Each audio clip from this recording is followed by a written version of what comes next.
j'aimerais que tu m'expliques un peu d'où est parti le projet d'avoir une équipe U9 compétitif à Bois-Châtel-Ange-Gardien.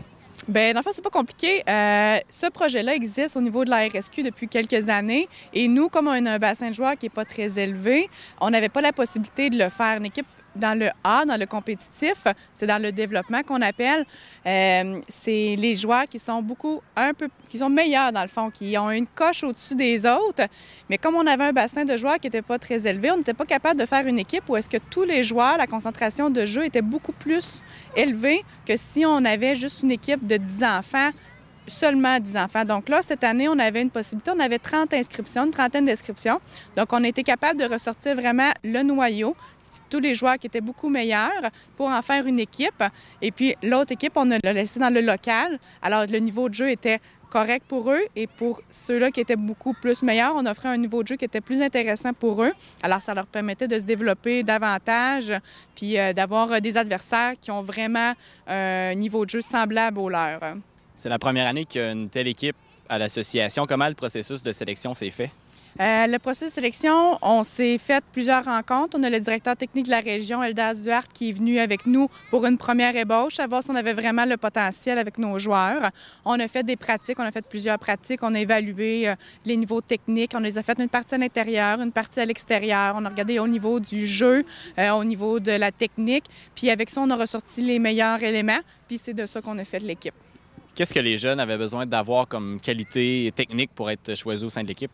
La vitesse, un bon contrôle de ballon, un bon sens du jeu, observer, être capable d'analyser, c'est vraiment un peu plus important. Puis même si on 9 ans, ils sont capables d'analyser beaucoup plus, de voir il y a un joueur là, il y a un joueur là, OK, je suis capable de faire la passe là, on fait une petite feinte. Au niveau du pied, avec le ballon, beaucoup plus développé, capable de faire des feintes, capable de courir beaucoup plus vite, revenir, savoir vraiment où se placer sur le terrain. C'est des choses qui sont assez importantes. Pour eux, la saison se passe comment? En ce moment, ça va très bien. Je crois qu'ils ont seulement une défaite, 2-3 nuls et beaucoup de victoires. Là. On ne connaît pas le classement parce que c'est un des règlements de cette ligue de développement-là. Le niveau de jeu est beaucoup plus élevé, sauf que le classement n'existe pas.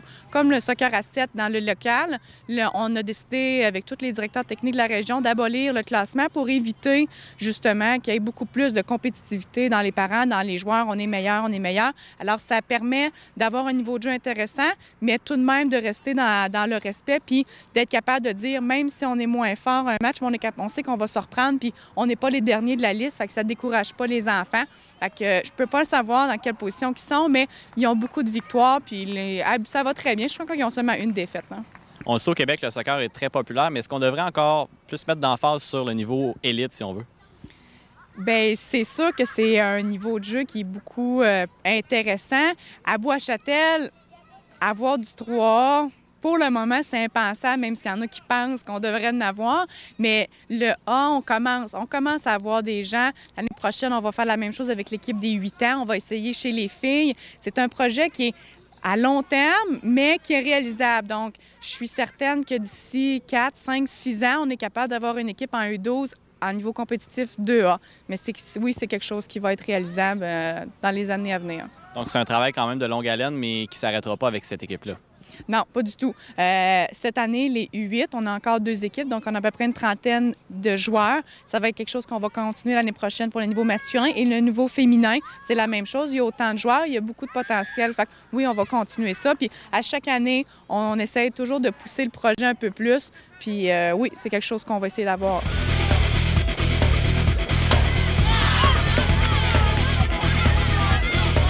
Philippe, comment tu trouves ton expérience jusqu'à maintenant avec les U9 compétitifs? J'aime ça. C'est le fun. Qu'est-ce que tu aimes de jouer dans un niveau qui est quand même assez élevé? C'est que faut pas que ça soit trop facile, puis ça devient fun quand c'est un peu plus dur. Puis... Toi, ça fait combien de temps que tu joues au soccer?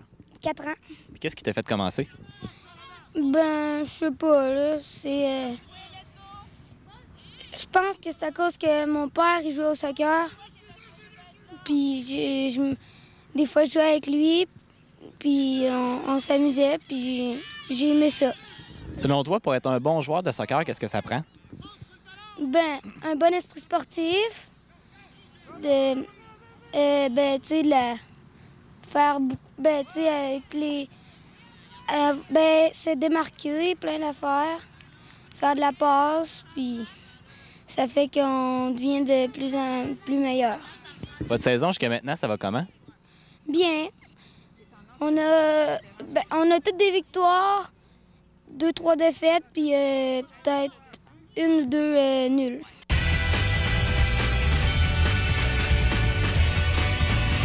À nouveau cette semaine, je me trouve en compagnie d'Isabelle Trottier, physiothérapeute chez PCN à Beaupré. Isabelle, cette semaine, tu nous parles d'une blessure qui est très fréquente chez les joueurs de soccer. Exactement. Si vous parlez à un joueur ou si vous regardez une équipe jouer, il y a des bonnes chances qu'il y en ait qui portent des chevillères. On va parler de l'entorse à la cheville cette semaine. D'accord. Pour commencer, je voulais vous expliquer c'est quoi une entorse à la cheville. Parce que les gens viennent nous voir et ils disent, bien là, qu'est-ce que j'ai brisé finalement? C'est un muscle, c'est un tendon, c'est un ligament. Alors, une entorse à la cheville ou une foulure, c'est la même chose, c'est un ligament qui a été étiré. Dans le corps humain, on a les os qui sont, disons, la base, la structure. Les ligaments sont ce qui tiennent les os ensemble. Puis ce qui fait que nos articulations bougent, c'est nos muscles et nos tendons qui s'attachent sur les différents os et qui les font bouger. Donc, quand je me fais une entorse, j'étire mon ligament. Puis, il y a 3 grades d'entorse. Il y a le grade 1, 2 et 3. Le premier grade, c'est un étirement léger, c'est-à-dire que ça va faire assez mal sur le coup. J'ai tourné ma cheville, c'est douloureux, mais assez rapidement, ça va se régler. Donc, les fibres ont été un petit peu étirées, mais comme un élastique, c'est revenu à la normale, tout se règle relativement bien. Le grade 2, c'est une entorse où il va y avoir une déchirure partielle du ligament. Donc, c'est un élastique que je vais avoir tellement étiré qu'il va garder une séquelle. Il va être plus long à l'avenir. Donc, une cheville qui a eu une entorse de grade 2, si je la reteste dans 10 ans, même si la personne n'a plus de problème du tout, je vais sentir qu'il y a un petit lousse dans le ligament. Ça laisse une trace. Puis, un grade 3, c'est une rupture complète du ligament. Il n'est plus là. Il ne peut plus nous soutenir à ce moment-là. Donc là, on sait que ça peut être une blessure qui est douloureuse. Qu'est-ce qu'on peut faire pour atténuer les effets de cette douleur-là? Pour atténuer les effets, on peut appliquer de la glace. On a déjà parlé dans une autre chronique du RACE. Donc, repos, immobilisation, compression, élévation, puis le ICE pour la glace. À la cheville, c'est une articulation qui est périphérique. Ça va enfler rapidement, ça va devenir assez gonflé. C'est une articulation où c'est bon de faire un bandage compressif très rapidement, puis d'élever, parce que justement, ça va avoir tendance à enfler beaucoup. Une entorse à la cheville, ça peut perdurer de 6 à 8 semaines. C'est le temps que ça va prendre au ligament pour guérir. Ça ne veut pas dire que toute la douleur va être partie au bout de 6 à 8 semaines, mais c'est quand même ce qu'il faut planifier comme normal pour une entorse à la cheville.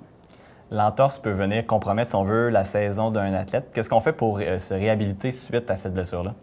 Bien, souvent avec les athlètes, on veut un retour au sport assez rapide. C'est la même chose pour quelqu'un qui travaille puis qui a à être debout. C'est là qu'on va utiliser la chevillère. Donc, le but de la chevillère, c'est de pouvoir reprendre l'activité rapidement parce que ça va faire ce que le ligament faisait auparavant. Par contre, la chevillère m'empêche de développer les muscles qui vont prévenir d'autres blessures. Parce que maintenant que mon ligament est lousse, j'ai besoin de mes muscles pour réagir rapidement, puis contrer justement une entorse à la cheville, retenir ma cheville quand elle va vers une deuxième entorse. Donc, la chevillère, c'est bon, mais il faut faire attention de ne pas la porter à outrance. Il faut aussi rééduquer la musculature. Parce qu'on peut en devenir dépendant. Exactement. À ce moment-là, on ne pourra plus pratiquer notre sport sans se blesser si on n'a pas la chevillère. D'accord. Est-ce qu'il y a d'autres moyens justement de se remettre d'une entorse? Oui. Les choses qu'on peut faire, c'est le vélo, le plus rapidement possible, réembarquer sur un vélo. Pas mettre trop de résistance au début, juste aller doucement, le mouliner, pour regagner de la force, activer la circulation sanguine, pomper l'enflure qui est au niveau du ligament. Tout ça devrait toujours être fait sans douleur. Ensuite de ça, au niveau de la cheville, on va souvent perdre la souplesse, donc d'aller assouplir la cheville devant un mur en faisant ce qu'on appelle une flexion dorsale. Et des exercices de renforcement avec élastique pour aller renforcer les muscles qui vont compenser pour la perte de stabilité causée par mon ligament. Finalement, on a parlé que notre tendon, notre muscle va compenser pour le ligament qui est absent. On veut pratiquer la vitesse de réaction de mes muscles. Fait que je vais faire des exercices d'équilibre sur une surface instable. On peut commencer au sol, les yeux fermés, aller vers un exercice sur un oreiller. Puis il existe en clinique là, des ballons d'équilibre qu'on va utiliser pour pratiquer l'équilibre. Parfait. Donc, merci pour tes conseils encore une fois. Si on veut d'autres conseils, on peut venir te voir ici chez PCN à Beaupré. Exactement. Surtout que dans les cas d'entorse de cheville, il va arriver qu'il y a des petits blocages qui se forment au niveau de l'articulation. Fait que c'est possible que ce soit pratiquement un passage obligé de passer par la physiothérapie.